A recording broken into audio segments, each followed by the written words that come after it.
ಗೋಪಿನೋಲ, ಮದನ, ಮೋಹನ, ಗೋಪಾಲ ಹೀಗೆ ಹಲವಾರು ಹೆಸರುಗಳಿಂದ ಕರೀತಕ್ಕಂತಹ ಕೃಷ್ಣನ ಜನ್ಮದಿನವಿತ್ತು. ಸೊ ಆದ ಕಾರಣ ಸುವರ್ಣವಾಹಿನಿ ನಿಮಗೋಸ್ಕರ ಒಂದು ಪ್ರಶ್ನೋತ್ತರ ಕಾರ್ಯಕ್ರಮವನ್ನು ಹಮ್ಮಿಕೊಂಡಿದೆ.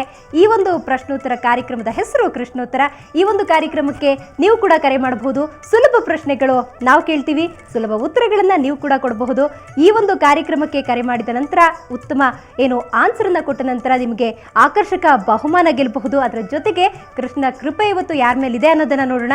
ಈಗಾಗಲೇ ನಾವು 3 ಕ್ವೆಶ್ಚನ್ಗಳನ್ನ ಕೇಳಿದಾಗಿದೆ. ಈಗ 4ನೇ ಕ್ವೆಶ್ಚನ್ ಅಂತ ಗಮನ ಹರಿಸೋಣ. ಈಗ 4ನೇ ಪ್ರಶ್ನೆ, ಕೃಷ್ಣ ಯಾವ ಪರ್ವತವನ್ನ ಎತ್ತಿದ ಅಂತ. ಇಲ್ಲಿ 4 ಆಪ್ಷನ್ಗಳಿದೆ ವೀಕ್ಷಕರೇ. ಮೊದಲನೆಯದಾಗಿ ಎ ಆಪ್ಷನ್ ಅಲ್ಲಿದೆ ಚಂದ್ರಗಿರಿ, ಬಿ ಆಪ್ಷನ್ ಅಲ್ಲಿದೆ ಕೃಷ್ಣಗಿರಿ, 3ನೇ ಆಪ್ಷನ್ ಅಲ್ಲಿದೆ ಮುಳ್ಳಯ್ಯನಗಿರಿ, ಈಗಾಗಲೇ 4ನೇ ಆಪ್ಷನ್ ಅಲ್ಲಿದೆ ಗೋವರ್ಧನಗಿರಿ. ವೀಕ್ಷಕರೇ, ಈಗಾಗಲೇ 4ನೇ ಪ್ರಶ್ನೆಯತ್ತ ಬಂದಿದ್ದೀವಿ. 4ನೇ ಪ್ರಶ್ನೆ, ಕೃಷ್ಣ ಯಾವ ಪರ್ವತವನ್ನು ಎತ್ತಿದ ಅಂತ ಹೇಳಿ. ಈ ಒಂದು ಪ್ರಶ್ನೆ ಸುಲಭದಾಗಿದೆ, ನಿಜಕ್ಕೂ ಸ್ವಲ್ಪ ಕನ್ಫ್ಯೂಸ್ ಇದೆ ಅಂದರೆ ತಪ್ಪಾಗಲಾರ್ದು. ಇಂದ್ರನಿಗೆ ಅಹಂಕಾರ ಬಂದಂತಹ ಸಂದರ್ಭದಲ್ಲಿ ಆಗುವಂತಹ ಪ್ರಸಂಗದ ಸಂದರ್ಭದಲ್ಲಿ ಈ ಒಂದು ಶಿಖರವನ್ನು ಬೆಟ್ಟವನ್ನು ಕೃಷ್ಣ ಎತ್ತಿದಂತಹ ಸಂದರ್ಭ ಇದು. ಸೊ ಈಗ ಕೃಷ್ಣನ ಕೃಪೆ ಯಾರ ಮೇಲಿದೆ ಅಂತ ನೋಡೋಣ. ಈಗ ಯಾರು ಕರೆ ಮಾಡ್ತಾರೆ ಅಂತ ನೋಡೋಣ. ಸೊ ಈಗ ಕರೆ ಮಾಡಿದ್ದಾರೆ ಚಂದ್ರಕಲಾ ಅವರು ಬೆಂಗಳೂರಿನಿಂದ. ಚಂದ್ರಕಲಾ ಅವರೇ, ಎಲ್ಲಿಂದ ಕೃಷ್ಣಾಷ್ಟಮಿಯನ್ನು ಹೇಗೆ ಆಚರಿಸಿದ್ರಿ? ಮಾಡ್ತಾ ಇದೀವಿ, ಬೆಳಗ್ಗೆಲ್ಲ ಪೂಜೆ ಎಲ್ಲ ಆಗಿದೆ. ಕೃಷ್ಣನ ಹೆಜ್ಜೆಗಳನ್ನೆಲ್ಲ ಇಟ್ರಿ ಮನೇಲಿ? ಆಕ್ಚುಲಿ ಬೆಳಗ್ಗೆನೆ ಮಾಡ್ಬಿಡ್ತೀವಿ ಪೂಜೆ, ಸಂಜೆ ಮಾತ್ರ ಮತ್ತೆ ಆರತಿ ಎಲ್ಲ ಮಾಡೋದು. ಯಾವ ರೀತಿ ಆಚರಿಸ್ತೀರಿ ನೀವು ಮನೆಯಲ್ಲಿ ಕೃಷ್ಣ ಹಬ್ಬವನ್ನ? ಹಬ್ಬವನ್ನ ಜನಗಳಿಗೆ ಕರೆಯೋದು, ಕುಂಕುಮ ಕೊಡೋದು, ಮತ್ತೆ ಪುಟ್ಟ ಪುಟ್ಟ ಹೆಜ್ಜೆಗಳು ಮಾಡೋದು. ನಿಮ್ಮನೇಲಿ ಯಾರಾದ್ರೂ ಬಾಲಕೃಷ್ಣ ಇದ್ದಾರಾ? ಇಲ್ಲ ಇಲ್ಲ ಎಲ್ಲ ದೊಡ್ಡವ್ರೆ. ಎಲ್ಲ ದೊಡ್ಡವರೇ, ಎಲ್ಲ ದೊಡ್ಡ ದೊಡ್ಡ ಗೋಪಿನೋಲರಾ? ಯಾರು ಇಲ್ಲ, ನಾನೇ ಒಬ್ಳೆ.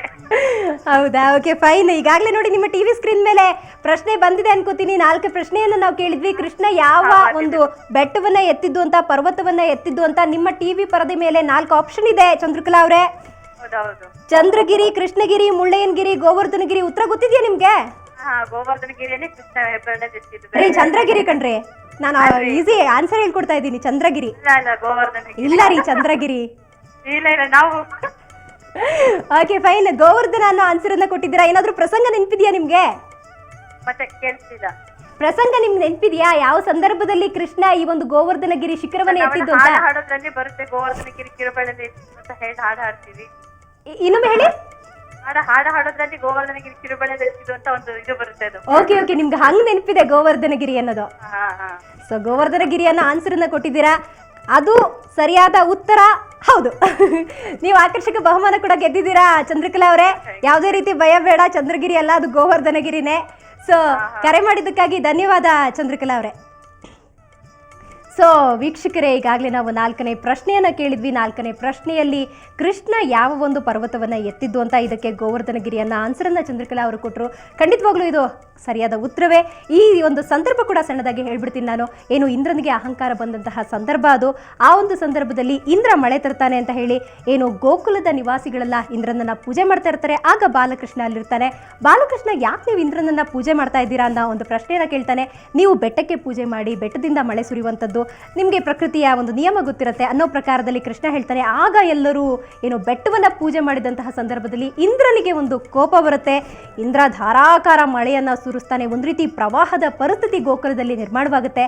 ಈ ಒಂದು ಸಂದರ್ಭದಲ್ಲಿ ಕೃಷ್ಣ ಗೋವರ್ಧನ ಬೆಟ್ಟವನ್ನ ಕೈಯಲ್ಲಿ ಹಿಡಿದು ನಿಲ್ತಾನೆ.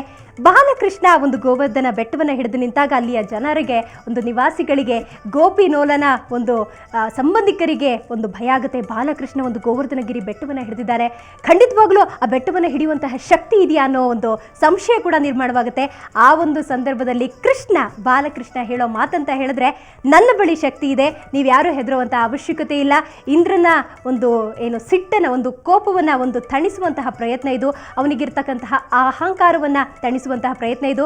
ಈ ಒಂದು ಸಂದರ್ಭದಲ್ಲಿ ಆ ಊರಿನ ಜನರೆಲ್ಲ ಒಂದು ಗೋವರ್ಧನ ಗಿರಿಯ ಒಂದು ಬೆಟ್ಟದ ಕೆಳಗೆ ಬಂದು ನಿಲ್ತಾರೆ. ಆ ನಂತರ ಇಂದ್ರನ ಕೋಪ ತಣಿದ ನಂತರ ಮತ್ತೆ ತಮ್ಮ ಊರುಗಳಿಗೆ ತೆರಳುವಂತಹ ಪ್ರಸಂಗ ಇದು. ಈ ಒಂದು ಸಂದರ್ಭದಲ್ಲಿ ಕೃಷ್ಣ ಎತ್ತಿದಂತಹ ಬೆಟ್ಟ ಗೋವರ್ಧನ ಶಿಖರ, ಗೋವರ್ಧನ ಗಿರಿ. ಇನ್ನು ನಾವು 5ನೇ ಪ್ರಶ್ನೆ ಅಂತ ಗಮನ ಹರಿಸೋದಾದ್ರೆ, ತುಂಬಾ ಸಿಂಪಲ್ ಪ್ರಶ್ನೆ ಇದು, ಎಲ್ಲರಿಗೂ ಗೊತ್ತಿರುತ್ತೆ ಈ ಒಂದು ಪ್ರಶ್ನೆ. ಈಗಾಗಲೇ ನಿಮ್ಮ ಟಿವಿ ಸ್ಕ್ರೀನ್ ಮೇಲೆ ಈ ಪ್ರಶ್ನೆಯನ್ನ ನೀವು ಗಮನಿಸಿರ್ತೀರಿ. ಕೃಷ್ಣನ ಮಾವ ಯಾರು? ಕೃಷ್ಣನ ಮಾವ ಯಾರು ಅನ್ನೋ ಪ್ರಶ್ನೆಯನ್ನು ಈಗಾಗಲೇ ನಾವು ಕೇಳ್ತಾ ಇದ್ದೀವಿ.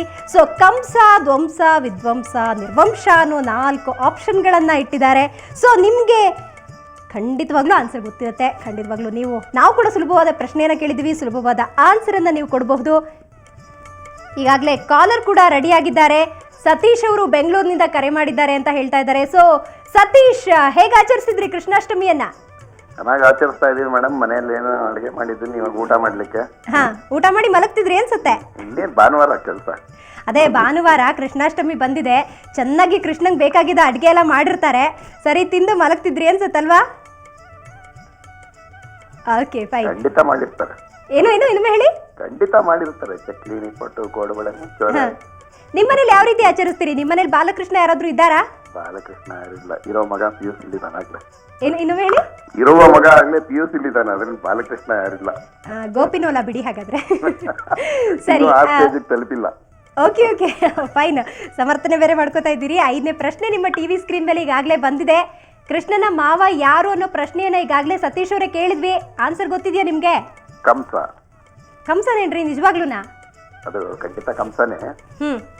ಅದಕ್ಕಿಂತ ಮುಂಚೆ ನಾನು ತಮಗೆ ಫೋನ್ ಮಾಡಿದ್ದೇನೆಂದ್ರೆ, ಖಂಡಿತ ಹೇಳಿ. ಮೊದಲನೇ ಕ್ವೆಶ್ಚನ್ಗೆ ತಾವು ದ್ವಾರಕಾದಲ್ಲಿ ಕೃಷ್ಣ ಹುಟ್ಟಿದ್ದು ಅಂತ ಆನ್ಸರ್ ಕೊಡ್ತೀವಿ.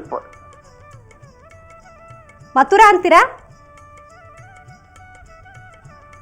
Okay, fine. ಈಗಾಗಲೇ ಸತೀಶ್ ಅವರು ಬೆಂಗಳೂರಿನಿಂದ ಕರೆ ಮಾಡಿದ್ರು. ಸತೀಶ್ ಅವರ ಉತ್ತರ ಕಂಸ ಆಗಿತ್ತು. ಕಂಸ ಅನ್ನೋ ಉತ್ತರವನ್ನ ಈಗಾಗಲೇ ಕೊಟ್ಟ ಸಂದರ್ಭದಲ್ಲಿ ಅವರು ವಿನ್ ಆಗಿದ್ದಾರೆ, ಆಕರ್ಷಕ ಬಹುಮಾನವನ್ನ ಗೆದ್ದಿದ್ದಾರೆ.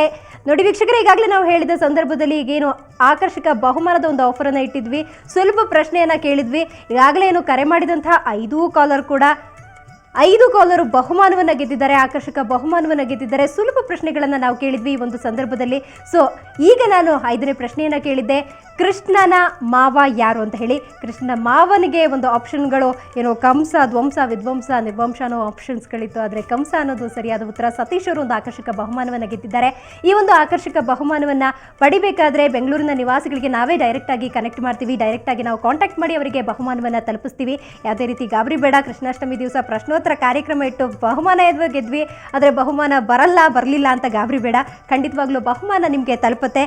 ಸೊ ಈ ಸಂದರ್ಭದಲ್ಲಿ ದೇವಕಿಯ ತಮ್ಮ ದೇವಕಿಯ ಸಹೋದರ ಈ ಕಂಸ ಆಗಿರ್ತಾರೆ. ಇದರಲ್ಲಿ ಈಗಾಗಲೇ 5ನೇ ಪ್ರಶ್ನೆಯನ್ನು ಕೇಳಿದ್ವಿ. ಇದಕ್ಕೆ ಕಂಸ ಅನ್ನೋದು ಸರಿಯಾದ ಉತ್ತರವಾಗಿದೆ. ಇನ್ನು ನಾವು 6ನೇ ಪ್ರಶ್ನೆ, ಅಂದರೆ ಇದಕ್ಕಿಂತ ಮುಂದಿನ ವಿಷಯ. ಸೊ ಕೃಷ್ಣನ ಒಂದು ಬೃಂದಾವನ ಇರ್ಬೋದು, ಅವರ ಪ್ರೇಯಸಿಗಳಿರ್ಬೋದು, ರಾಧೆ ಇರ್ಬೋದು, ಕೃಷ್ಣನ ಕುರಿತಂತಹ ಪ್ರಶ್ನೆಗಳನ್ನು ನಾವು ಈ ಒಂದು ಸೆಗ್ಮೆಂಟ್ನಲ್ಲಿ ಕೇಳ್ತೀವಿ. ಸೊ ಈಗ ನಿಮ್ಮ ಟಿವಿ ಪರದೆಯ ಮೇಲೆ ಬೃಂದಾವನ ಯಾವ ರಾಜ್ಯದಲ್ಲಿದೆ ಅನ್ನೋ ಪ್ರಶ್ನೆಯನ್ನ ಕೇಳ್ತಾ ಇದ್ದೀವಿ. ಸೊ ಇಲ್ಲಿ 4 ಆಪ್ಷನ್ ಇದೆ: ಉತ್ತರ ಪ್ರದೇಶ, ಮಧ್ಯಪ್ರದೇಶ, ರಾಜಸ್ಥಾನ, ಕರ್ನಾಟಕ ಅನ್ನೋದು. ಸೊ UPನ, MP ನ, ರಾಜಸ್ಥಾನನ, ಕರ್ನಾಟಕನ ಅನ್ನೋ ಪ್ರಶ್ನೆ ಇದೆ. ಸೊ ಈಗ ಇದು ಸ್ವಲ್ಪ ಕನ್ಫ್ಯೂಸ್ ಅಂದರೆ ತಪ್ಪಾಗ್ಲಾರ್ದು. ಈಗ 4 ಆಪ್ಷನ್ಗಳಿದೆ. ಈಗಾಗಲೇ ಬೃಂದಾವನ ಯಾವ ರಾಜ್ಯದಲ್ಲಿದೆ ಅನ್ನೋ ಪ್ರಶ್ನೆಯನ್ನು ಕೇಳಿದ್ದೀವಿ. ಸೊ ಈಗ ಕೃಷ್ಣನ ಕೃಪೆ ಸ್ವಲ್ಪ ಜೋರಾಗೆ ಬೇಕು ಅನಿಸುತ್ತೆ. ಕೃಷ್ಣಾಷ್ಟಮಿಯನ್ನು ಅಚ್ಚುಕಟ್ಟಾಗಿ ಶ್ರದ್ಧೆಯಿಂದ ಭಕ್ತಿಯಿಂದ ಮಾಡಿದಂತಹ ವೀಕ್ಷಕರಿಗೆ, ಸುವರ್ಣ ವಾಹಿನಿಯ ವೀಕ್ಷಕರಿಗೆ ಖಂಡಿತವಾಗಿಯೂ ಈ ಒಂದು ಉತ್ತರ ಗೊತ್ತಾಗುತ್ತೆ ಅಂದರೆ ತಪ್ಪಾಗಲಾರ್ದು. ಸೊ ಬೃಂದಾವನ ಯಾವ ರಾಜ್ಯದಲ್ಲಿದೆ ಅನ್ನೋ ಪ್ರಶ್ನೆಯನ್ನು ಕೇಳಿದ್ದೀವಿ. ಉತ್ತರ ಪ್ರದೇಶ ಅನ್ನೋ ಆಪ್ಷನ್ A ಫಾರ್ಮ್ನಲ್ಲಿದೆ, ಹಾಗೆಯೇ B ಫಾರ್ಮ್ನಲ್ಲಿದೆ ಮಧ್ಯಪ್ರದೇಶ, ಹಾಗೆ C ಯಲ್ಲಿದೆ ರಾಜಸ್ಥಾನ, ಅದರ ಜೊತೆಗೆ ಕರ್ನಾಟಕ ಅನ್ನೋ ಆಪ್ಷನ್ ಕೂಡ ಇದೆ. ಸೊ ಸರಿಯಾದ ಉತ್ತರ ನಿಮಗೆ ಗೊತ್ತಿದ್ದಲ್ಲಿ ಕರೆ ಮಾಡಬಹುದು, ಬಹುಮಾನವನ್ನು ಗೆಲ್ಲಬಹುದು. ಸೊ ಕೋಮಲ ಅವರು ಬೆಂಗಳೂರಿನಿಂದ ಕರೆ ಮಾಡಿದ್ದಾರೆ. ಕೋಮಲ ಅವರೇ, ಕೃಷ್ಣಾಷ್ಟಮಿಯನ್ನು ಹೇಗೆ ಆಚರಿಸಿದ್ರಿ? ತುಂಬಾ ಚೆನ್ನಾಗಿ ಆಚರಿಸ್ತೀವಿ ಮೇಡಮ್. ತುಂಬಾ ಚೆನ್ನಾಗಿ ಅಂದ್ರೆ ಯಾವ ತರ? ಮನೇಲಿ ಮಗು ಇದೆ, ಬಾಲಕೃಷ್ಣ ಇದ್ದಾನೆ ನಿಮ್ಮ ಮನೇಲಿ, ಅಲಂಕಾರ ಮಾಡೋದು, ಅದು ಕೃಷ್ಣನಾಗಿ ನೋಡೋದು, ಮತ್ತೆ ಸಾಯಂಕಾಲ ಇಸ್ಕಾನ್ ಟೆಂಪಲ್ಗೆ ಹೋಗೋದು ಪ್ರತಿ ವರ್ಷನೂ ಇರುತ್ತೆ. ಈ ತರ ಸಣ್ಣ ಮಗುನಾ? ಸಣ್ಣ ಮಗು 1.5 year. ಓ, ಪುಟ್ಟ ಬಾಲಕೃಷ್ಣ ಹಾಗಾದ್ರೆ. ಇಲ್ಲ, ಅವಳು ಹುಡುಗಿ. ಓಕೆ, ಕೃಷ್ಣೇ ಅನ್ಕೊಳ್ಳೋಣ ಬಿಡಿ. ಓಕೆ, ಕೃಷ್ಣಾಷ್ಟಮಿಯನ್ನ ಅಂತೂ ಆಚರಿಸಿದ್ದೀರಾ. ಸೊ ನೀವೀಗ ಟಿವಿ ಸ್ಕ್ರೀನ್ ಮೇಲೆ ನಿಮ್ಮ ಪ್ರಶ್ನೆಯನ್ನ ಕೂಡ ನೋಡಿರ್ತೀರಾ. ಉತ್ತರ ಗೊತ್ತಿದೆಯಾ ನಿಮ್ಗೆ? ಕಥೆನಲ್ಲೆಲ್ಲ ಕೇಳಿದ್ದೀನಿ, ಆದ್ರೆ ಉತ್ತರ ಪ್ರದೇಶ ಅನ್ನೋದು ನನಗೆ ಗೊತ್ತಿದೆ. ಓಕೆ, ಉತ್ತರ ಪ್ರದೇಶ ಅನ್ನೋ ಆನ್ಸರ್ ಅನ್ನ ಕೊಡ್ತಾ ಇದ್ದೀರಿ? ಹೌದು. ಕನ್ಫರ್ಮಾ? ಕನ್ಫರ್ಮ್. ಉತ್ತರ ಪ್ರದೇಶ ಅನ್ನೋದು ಕನ್ಫರ್ಮ್. ಮತ್ತೊಮ್ಮೆ ಪ್ರಶ್ನೆ ಕೇಳ್ತೀನಿ. Okay madam. ಬೃಂದಾವನ ಯಾವ ರಾಜ್ಯದಲ್ಲಿದೆ ಅಂತ ಸರಿಯಾಗಿ ಯೋಚನೆ ಮಾಡಿ ಉತ್ತರ ಕೊಡಿ. ಉತ್ತರ ಪ್ರದೇಶ, ಮಧ್ಯಪ್ರದೇಶ, ರಾಜಸ್ಥಾನ, ಕರ್ನಾಟಕ ಅಂತ ಕೂಡ ಇದೆ. ಸೊ ಸ್ವಲ್ಪ ಯೋಚನೆ ಮಾಡಿ ಉತ್ತರ ಹೇಳಿ.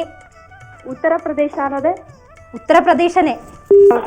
ಸೊ ಕೋಮಲ ಅವರು ಕರೆ ಮಾಡಿದ್ರು. ಕೋಮಲ ಅವರು ಕರೆ ಮಾಡಿದ್ದಕ್ಕಾಗಿ ಧನ್ಯವಾದ. ನೀವು ಕೊಟ್ಟಂತಹ ಪ್ರಶ್ನೆ ಏನಿದೆ, ಉತ್ತರ ಏನಿದೆ ಅದು ಕರೆಕ್ಟ್ ಆಗಿದೆ. ಉತ್ತರ ಪ್ರದೇಶ ಅನ್ನೋ ಉತ್ತರವನ್ನ ಕೊಟ್ಟಿದ್ದೀರಾ.